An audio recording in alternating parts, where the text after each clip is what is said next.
Bonjour, bienvenue sur PP World, super content de vous retrouver pour un petit billet d'humeur high-tech d'un truc qui me plaît vraiment, enfin deux choses qui me plaisent vraiment, Apple et la musique. Alors figurez-vous qu'il y a de cela quelques semaines, il y a un bruit de couloir incroyable qui est venu de chez Apple peut-être, de Cupertino peut-être, des couloirs de Cupertino ou même des toilettes de Cupertino, on ne sait pas, un bruit de couloir qui annoncerait que la prochaine génération d'iPhone et d'iPad ne disposerait plus de petite prise mini jack. Vous savez la petite prise mini jack pour mettre le casque et les écouteurs. Apple aurait annoncé qu'elle va disparaître au profit unique du port Lightning. Alors bien sûr, tout le monde, j'ai reçu un nombre de courriers, vous n'avez même pas idée, les tweets, les trucs. Mais qu'est-ce que je vais faire de mes casques? Est-ce que j'achète un Sennheiser Momentum maintenant ou est-ce que je l'achète plus jamais? Et tout. Bon, on va pas paniquer. Ça sert à rien de paniquer. Surtout, on va se calmer, on va respirer fort. Ce n'est pas parce que Apple prendra peut-être la décision d'arrêter les prises mini jack sur les prochains iPhones que ça va changer la face du monde. Pourquoi? Parce qu'il y a des centaines de millions de matériels au monde qui disposent d'une prise mini jack. Ça va des consoles, les PC, les smartphones, les baladeurs, il y a plein, des centaines de millions de matos qui ont des prises mini jack. C'est pas parce que Apple décide que voilà, ça n'existera plus. Deuxième truc, si jamais vous paniquez encore, sachez un truc super important. Je ne sais pas si vous le savez ou pas, et je suis là pour vous apprendre des trucs. Si vous le savez, tant mieux. Si vous ne le savez pas, vous allez l'apprendre. Il existe déjà. Oui, il existe déjà des casques audio qui sont des casques à port Lightning. C'est-à-dire que ça existe déjà. On plug le port Lightning ici dans l'iPhone et voilà, le casque est appairé en numérique grâce au port Lightning. C'est donc un produit qui existe déjà, le casque Lightning à port Lightning. Je vais vous expliquer un peu à quoi ça sert techniquement. C'est tout simple. Je pense que Apple a une idée dans la tête. L'idée dans la tête d'Apple, c'est de limiter les sorties analogiques puisque le mini jack délivre un son analogique. C'est normal. Alors, en pluguant le casque ainsi sur le port Lightning, que se passe-t-il? L'iPhone devient alors un disque dur qui contient de la musique, une sorte de container. Et l'électronique se trouve dans le casque.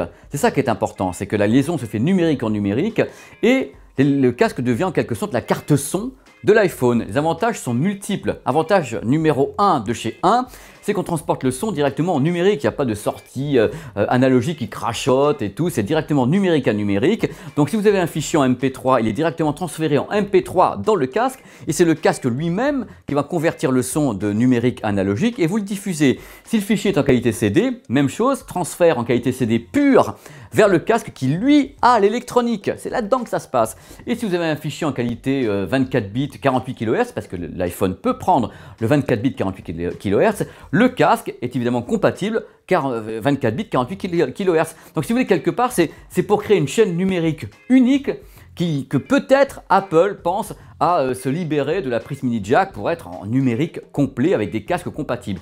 À ma connaissance, il existe deux casques qui sont des casques Lightning, à port Lightning unique. Les casques ne fonctionnent qu'avec des matériels Apple. Il y a le Philips M2 ainsi qu'un modèle Sony. Ce sont les deux seuls au monde, ce qui m'épate d'ailleurs entre nous parce que je ne comprends même pas que Apple, qui a Beats Audio maintenant, n'ait pas été le premier à lancer un casque Apple Beats Audio à port Lightning. Ils ont laissé faire Sony et Philips. Bonjour l'ambiance. C'est-à-dire que je sais pas ce qui se passe à Cupertino. Dans tous les cas, ils n'ont pas encore, à mon avis, bien exploité le fait qu'ils avaient acheté Beats Audio. Il doit y avoir des raisons derrière. Dans tous les cas, sachez un truc, c'est qu'il ne faut pas paniquer, que ça va, à mon avis, ça va certainement arriver. Je pense que l'avenir n'est pas à l'analogique, vous le savez très bien, l'avenir est au numérique pur. Donc l'avenir est en effet à une sortie directement numérique vers un casque qui est numérique. Ça arrivera tôt ou tard, mais vous avez vraiment le temps. Vous avez le temps de respirer, vous avez le temps de profiter de la vie, d'acheter des casques, de continuer. Moi je conseillerais par exemple à Apple de continuer aussi à mettre la prise mini jack parce que les gens ont des casques hi-fi, des trucs comme ça qui ne sont pas des casques Lightning. Moi ce qui m'inquiète en fin de compte c'est la qualité du casque. Vraiment, parce que là, l'iPhone n'entre plus du tout en ligne de compte quand on est connecté en numérique. Il n'y a que le casque qui compte, il n'y a que son électronique qui compte et la qualité des haut-parleurs qu'on appelle les transducteurs. Donc si vous voulez, tout ça c'est un petit peu un jeu sympa, c'est un jeu d'avenir, c'est un jeu dangereux, ça qui risque de coûter cher, puisque les casques numériques, vraiment numériques à l'intérieur, les casques Lightning sont coûteux. Il n'y a pas de casques Lightning qui sont pas coûteux. Donc on va voir ce qui va se passer. Moi je suis très content dans tous les cas d'avoir fait cette vidéo, d'avoir pu vous dire un petit peu ce que j'en pensais.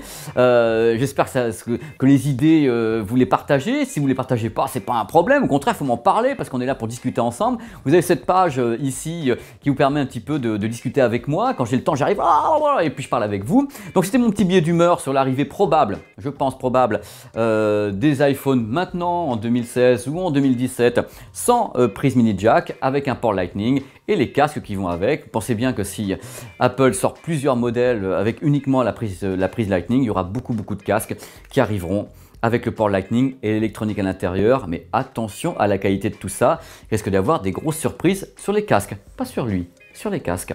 Voilà, ça c'est mon petit conseil. Passez une bonne journée, une bonne soirée, ce que vous faites, et à bientôt sur PP World. N'oubliez pas que on vous aime, on vous kiffe et